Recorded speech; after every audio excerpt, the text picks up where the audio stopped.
نن د اسسټنټ کمشنر بشام په دفتر کې یو غونډه ترسره شوه چې پکې سیاسي او بلدیاتي نمایندګانو سره سره عامو وګړو اسسټنټ کمشنر بشام عدنان خان د خپلو علاقايي مسلو نه آګاه کړو چې پکې د خرابو سړکونو د بجلی لوډ شیډینګ او اوبو په شمول یو شمېر نورې علاقايي مسلې شامل وي. او بدقسمتي دا ده چې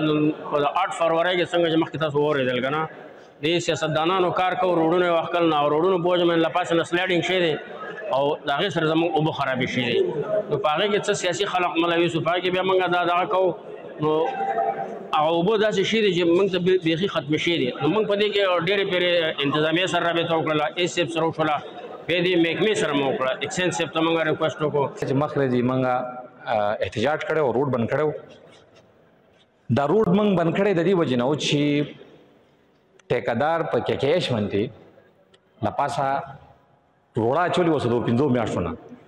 او بیا په هغې باندې له پاسه اوبه نه اچولې نه پې کار کولو باوزر به نه راته چوپه اچولې هغې نه د صحت ډېر غټې مسلې جوړې شوې ټول خلک په دې علاقه کې د پورې چوټه لاهور نه واده تر دندې پورې خلک بیمارانو دوړې وي.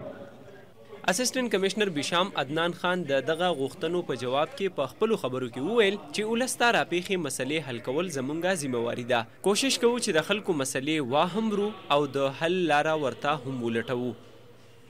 نو هغې یو د ټول نه غټ ایشو چې کوم بیان کا هغه د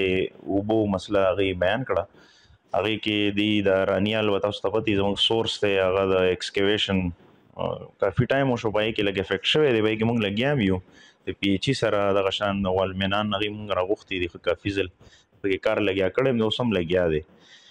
او دې ته ما یقین دهاني وکړه چې انشاءالله اوس به زه اکسچینج صاحب سره هم په دې کې خبره کوم که په دې کې د ایکسکیویټر ضرورت وي که په دې کې د لیبر زیاتولو ضرورت وي انشاءالله د هر څه مونږ کوو او دا سورس په مونږ کولاو ځکه چې یوازې د یو کس خبره نه ده د ټول قام خبره ده د بوټیال خبره ده نو چې څومره زر تر زر زموږ نه کېدی شي د محکمې کنسرن نه کېدی شي انشاءالله دا مونږ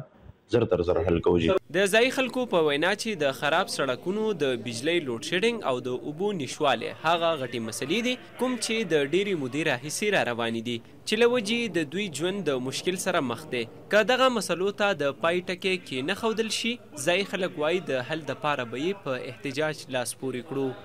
د سنو پښتونخوا دپاره عرفان حسین علي ضلع شانګله.